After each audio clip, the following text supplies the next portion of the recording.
você precisa saber para acompanhar o seu paciente com câncer diferenciado da tireoide. Quando você recebe um paciente com câncer diferenciado da tireoide, a primeira coisa que você vai precisar fazer vai ser estratificar o risco desse paciente. E daí, isso significa dizer que se o paciente operou, né, ele já fez a tireoidectomia, ele precisa trazer para você o resultado do anátomo patológico, né, a biópsia da cirurgia. Isso daí é o primeiro.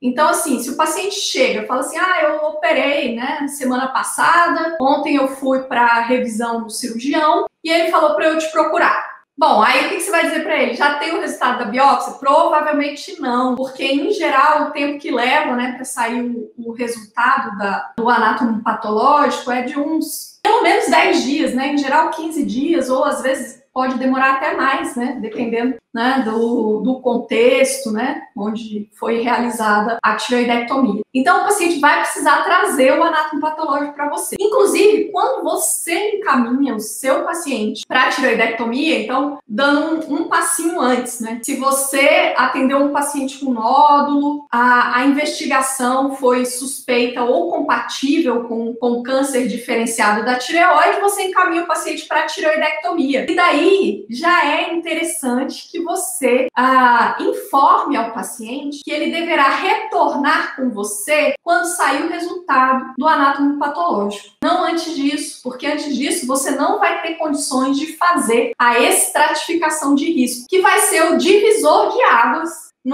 na sua condução do paciente. Então, você precisa disso, né? Então, se você encaminhou o paciente para a tireoidectomia, você já explica para ele, fala, olha só, aí você vai ser operado, né? No dia seguinte, você deve receber a alta, e aí você vai retornar o cirurgião para uma revisão, né, da ferida cirúrgica, etc e tal. E provavelmente, nesse momento, você ainda não tem o anátomo patológico, mas quando sair o resultado, aí sim, você me procura. Então, a primeira coisa é isso. E aí, muito bem, você deve estar se perguntando assim, ela falou que o primeiro passo é estratificação de risco. Mas o que significa isso, né? E por que esse é o primeiro passo? O que é estratificação de risco? É a gente verificar qual o risco desse paciente apresentar recidiva da doença, do paciente já ter, após a tireoidectomia, ele ainda ter doença residual, quer dizer, da tireoidectomia não ter sido curativa, ou o risco do paciente ter metástases, né, ao longo do acompanhamento. Então é isso. Você vai precisar saber qual que é o risco do seu paciente ter uma doença não curada com a tireoidectomia. Porque quanto maior for esse risco, mais intervencionista você vai ser, mais condutas da tireoidectomia você vai precisar tomar para proteger o paciente dessa recidiva futura ou, eventualmente, para tratar completamente uma doença que não tenha ficado curada, tireoidectomia. Então, a ideia é essa, você precisa estratificar o risco, e risco é risco de quê? De uma doença que não ficou curada, né, no pós-operatório, ou de uma doença que pode voltar, que pode recidivar ao longo do acompanhamento. Então, a ideia é essa. Tendo isso em mente, você já sabe que para você estratificar o risco, você vai precisar do anátomo patológico e que isso daí é essencial, é impossível você fazer o segmento de um paciente com câncer diferenciado da tireoide se você não tem a estratificação de risco. Por que é impossível? Quer dizer, é impossível não, é impossível fazer um acompanhamento adequado, né? Impossível não é, você pode até fazer. Dificilmente você vai fazer da melhor forma, né? Dificilmente você vai oferecer aquilo que o seu paciente realmente precisa, porque você vai ficar num adivinhômetro, ou você vai ser intervencionista demais, conservador demais. Você fica realmente essencial a gente fazer a estratificação. E aí, vamos lá. Como é que a gente estratifica o risco? Eu te falei que a gente vai precisar estratificar o risco. E aí a gente faz isso. Estratificação de risco, o que a gente mais usa, né? A gente tem usado a estratificação da Associação Americana de Tireoide, foi publicada em 2015. E essa é a estratificação de risco mais usada, inclusive aqui no nosso meio, né? E aí a gente vai dividir em 3 possibilidades. Ou o paciente vai ser estratificado como baixo risco, ou como risco intermediário, ou como alto risco. Risco de quê? De recidiva ou de doença não completamente ressecada na tireoidectomia. Bom, e aí o que a gente vai chamar de baixo risco? A gente vai chamar de baixo risco o paciente que tiver um carcinoma diferenciado da tireoide, que seja intratireoidiano, ou seja, que não seja um tumor com extensão extratireoidiana. Então ele está dentro da tireoide e pode ter até 5 micrometástases para linfonodos. Os linfonodos cervicais são a região que mais frequentemente é acometida por metástases no câncer diferenciado da tireoide. E daí, se a gente tiver um paciente com até 5 micrometástases, e o que é micrometástase? É a metástase com menos do que 0,2 centímetros no seu maior diâmetro. Então, até 5 micrometástases ainda é considerado baixo risco. E daí o que acontece? O que a gente vai chamar de risco intermediário? O risco intermediário vai ser quando esse câncer de tireoide, ele pode até ter uma extensão extratireoidiana, mas desde que seja uma extensão extratireoidiana mínima. Além disso, se ele tiver um tipo histológico mais agressivo. Então, o que é tipo histológico mais agressivo? Você vai ver lá na biópsia, né? Um carcinoma de papilar de tireoide, variante de células altas, alguns variantes que têm uma agressividade maior, um comportamento biológico mais agressivo. Lá no baixo risco, esse é um carcinoma diferenciado de tireoide intratireoidiano, variante clássica, né? Ou carcinoma papilar clássico, carcinoma papilar variante folicular, alguma coisa assim. Bom, e aí voltando ao risco intermediário, se tiver mais do que 5 linfonodos, que tenham desde que o maior diâmetro não exceda 3 centímetros, tá? Então ele pode ter mais do que 5 metástases linfonodais. As metástases podem não ser micrometástases, mas elas não podem exceder 3 centímetros. E a outra possibilidade é, se houver invasão vascular mínima, a gente também vai chamar de risco intermediário. E o que a gente vai chamar de alto risco? O alto risco vai ser aquele tumor que tem extensão extratireoidiana grosseira, ou cuja ressecção tumoral foi incompleta, então essa informação está lá no anátomo patológico, né? Ou tem linfonodo com mais de 3 centímetros, né, de diâmetro, ou tem invasão vascular extensa, ou se já existe a detecção, né, se já foi detectada a presença de metástases à distância. De acordo com essa classificação, na verdade, assim, comparar aqui, você vê, né? O baixo risco, você vê um tumor, né, intratireoidiano, que tenha um tipo histológico clássico, no máximo, né, 5 micrometástases, né? As metástases para linfonodos deverão ser apenas micrometástases. Já o alto risco é aquela doença com invasão vascular extensa, ou a doença com metástase, ou a doença com linfonodos de mais de 3 centímetros de diâmetro, ou quando a ressecção tumoral foi incompleta, ou ainda se houver uma extensão extratireoidiana grosseira, né, extensa. E daí o risco intermediário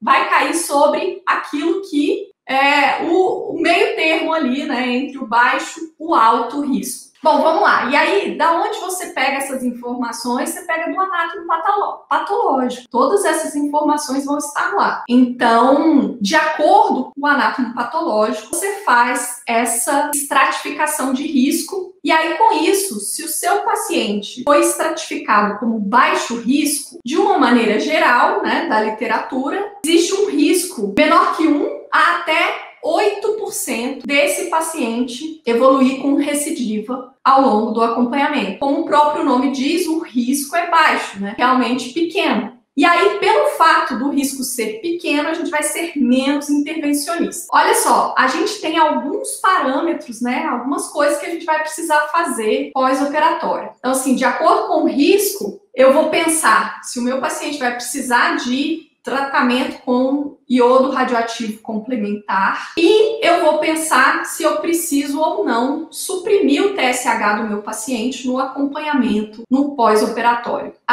Então, assim, ó, quanto mais mais alto for o risco, mais importante vai ser eu pensar em fazer uma complementação com radioiodo. Por quê? Porque o radioiodo vai servir para destruir, né, remanescentes tumorais que possam ter ficado no pós-operatório e também para tratar eventuais metástases que não tenham sido diagnosticadas ainda. Então, se o meu paciente for de alto risco, ele vai merecer essa conduta, porque a probabilidade, né, dele ter a doença não curada é maior, ou nesse momento, ou dele recidivar futuramente. Então, o tratamento com radioiodo vai ser mais interessante. Por outro lado, se é um paciente de baixo risco, a probabilidade de um tratamento com radioiodo ser inútil fica muito maior. Por quê? Porque, muito provavelmente, esse paciente já está curado pela tireoidectomia, né? E ele, muito provavelmente, não vai recidivar ao longo do acompanhamento, ou seja, não preciso de radioiodo nem para tratar a doença agora, a possibilidade de recidiva futura. E em relação ao TSH, o que acontece? O câncer diferenciado da tireoide, é uma doença que as células tumorais, né, são células muito parecidas com as células foliculares da tireoide normal. E o fato é que o TSH, do ponto de vista fisiológico, ele é trófico para células foliculares, né? Ele estimula a proliferação das células foliculares. As células tumorais, né, no câncer diferenciado da tireoide, elas também respondem ao TSH. Então, a gente já conhece da literatura que um TSH estimulando ali, né, cronicamente as células tumorais é um fator maior chance de recidiva, má evolução do acompanhamento. Então, quanto maior for o risco do paciente, a estratificação de risco, o risco para recidiva, mais a gente vai querer jogar o TSH lá para baixo, manter uma supressão do TSH. Enquanto que, se os níveis se a estratificação de risco para o paciente for um risco baixo, a gente não vai ter a necessidade de suprimir o TSH.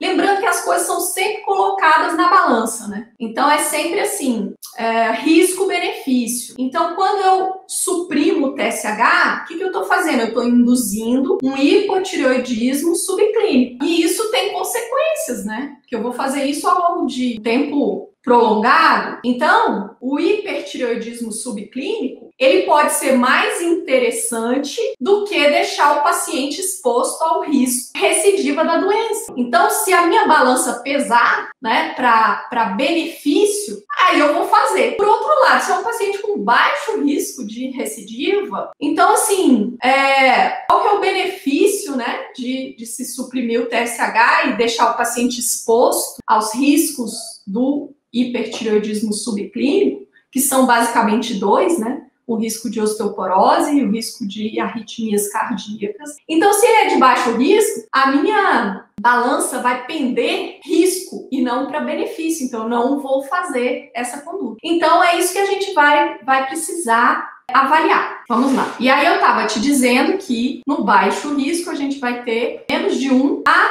no máximo, 8% de risco, né, de recidiva. Então, se o risco é baixo, então, em relação a fazer ou não fazer radioiodo, em geral, a gente não vai precisar fazer. Não existe indicação de radioiodo. Individualiza na seguinte circunstância. A gente tem da avaliação pelo anatomopatológico e um outro parâmetro que também é importante a gente utilizar no acompanhamento, que é a dosagem da tireoglobulina no pós-operatório. Dosar tireoglobulina no pós-operatório deve ser pelo menos um mês depois da cirurgia, né? Idealmente ali em torno de 3 meses depois da cirurgia. E por quê? Porque depois da tireoidectomia ainda demora um pouco, né, para a gente ter o clareamento, né, da tireoglobulina no sangue periférico. Então, não é interessante fazer dosagem de tireoglobulina uma semana depois da cirurgia ou na alta hospitalar, enfim, não vale a pena. Os níveis de tireoglobulina ainda vão estar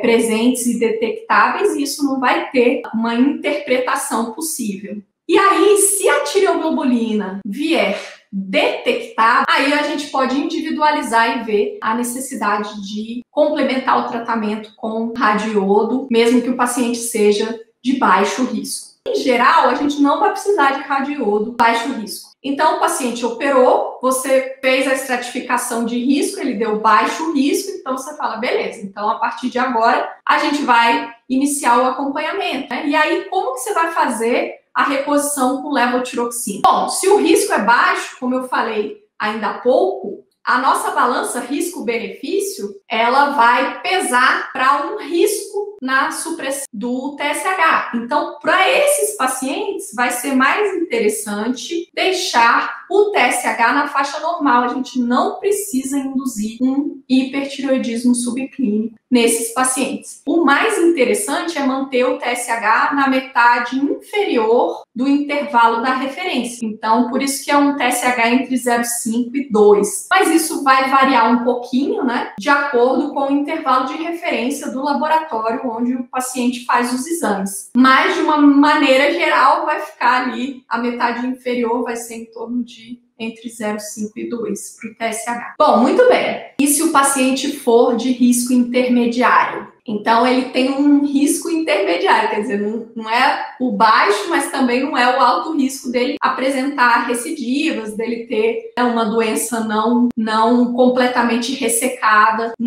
na tireoidectomia, enfim. E aí, nesses casos, o risco, né, o que a gente chama de risco intermediário, é um risco de 10 a 30% desse paciente apresentar recidiva da doença, né, ao longo do acompanhamento. O que a gente vai fazer? Em relação ao tratamento com radioiodo, a gente vai individualizar. Em geral, os pacientes de risco intermediário, eles vão acabar merecendo, né, vão acabar sendo considerados para o tratamento com radioiodo. Mas isso é individualizado. Por quê? Porque um risco intermediário pode ser um paciente que tenha apenas extensão extratireoidiana mínima, mas que não tenha um tipo histológico agressivo, não tenha mais do que 5 linfonodos, não tenha invasão vascular, enfim. Então pode ser um intermediário para baixo, mas ele também pode ser um intermediário para cima, quer dizer, um paciente com tipo histológico agressivo, com vários linfonodos comprometidos, com invasão vascular. É por isso que a gente vai individualizar e algumas vezes o paciente pode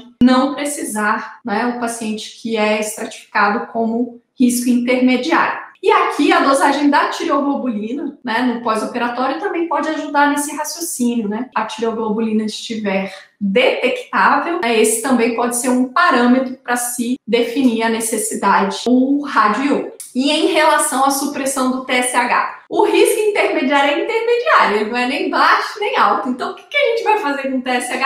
A gente vai suprimir um pouquinho, tipo assim, vai deixar entre 0,1 e 0,5, quer dizer, abaixo do limite inferior, mas não muito abaixo, para não ser um TSH menor do que 0,1. Vai ser uma coisa intermediária, exatamente. E por fim, o alto risco. Alto risco significa que o paciente tem uma chance superior a 40% de apresentar recidiva ou de ter uma doença não completamente ressecada no cirúrgico de tireoidectomia. Então, por essa razão, como esse é um risco alto, né, acima de 40%, é um risco elevado, por isso a gente vai ser mais agressivo na nossa conduta. Então, esses pacientes vão ter indicação para receber radioiodo, né, pós-operatório. Em relação à supressão do TSH, a gente vai querer uma supressão para que o TSH fique menor do que 0,1. Quer dizer, a gente vai suprimir de verdade, né? Porque na balança ali, risco-benefício, mais interessante esse paciente ficar com um hiper subclínico do que ele ter esse fator TSH para estimular, né, um crescimento tumoral ou crescimento de metástases. Esses são os critérios que você vai utilizar para você iniciar o acompanhamento. E daí, sabendo por quê, né? Por que eu faço estratificação?